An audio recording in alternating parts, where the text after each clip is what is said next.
Take a look at what's left of the rain. Essentially the downward trend in showers and storms representing some cooling, the air getting a little more stable tonight, unlike last night when things were developing to our southwest and just sort of erupted along the I-70 corridor at a bad time, 1 to 3 in the morning, with all that cloud to ground lightning.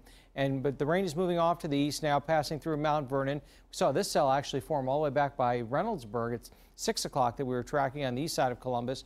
So that passes north of Coshocton. Lightning strikes have gone down to 0. Galion and Crestline seeing some moderate rain, and that's now pushing east out of Richland County. So all is going to be fairly quiet for the overnight hours. A muggy night, 76, had a high of 85, 66 early this morning, 71% humidity. That air is calm is important because that means some fog is going to form, especially in the river valleys. Check out the temperatures now around the region. 70 at Newark, 66 at Mount Vernon, 65 at Marysville. So that extra cooling outside the outer belt could be some fairly dense fog. That's pretty typical of late August and September because the air is fairly light. In other words, the wind goes to calm at night. So a recipe for fog. 71 at Circleville, 71 at Commercial Point.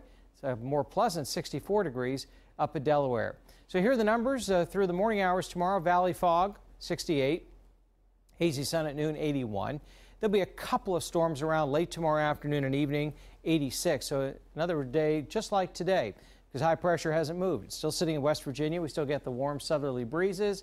The high acts is sort of a buffer from storms, but, you know, daytime heating, all that ground moisture, and there are the usual pop-ups, a few green blobs, and they dissipate with the loss of daytime heating as we get closer to midnight.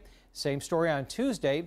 Again, the high is still to the east of us. Showers and storms deflected a little bit to the west, but again, it looks like an area north and west of Columbus.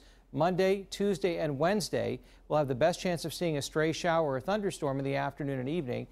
Maybe even a better chance Wednesday as a little disturbance comes through, but still probably 90% of the time is going to be rain-free. Don't forget your NBC4 weather app for tracking storms. You can download that NBC4 IWX and Live Viper radar, as well as your pinpoint forecast, your personalized forecast for your neighborhood, and you get the storm alerts. And we had those last night. They came in on time before the storms began to pop. Overnight tonight, showers off to the north and sticky, 67 degrees.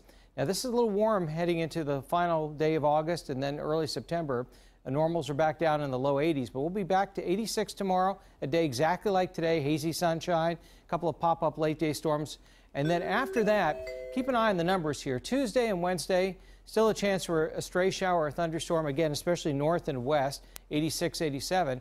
And then Candace and Audrey, we start to push toward 90 for the Labor Day weekend. It looks dry right now, but boy, summer's coming back in a big way. Good thing we play those Hokies at night next Monday. And we're going to beat them. Yes, we are. All right, thank you, Ben. Audrey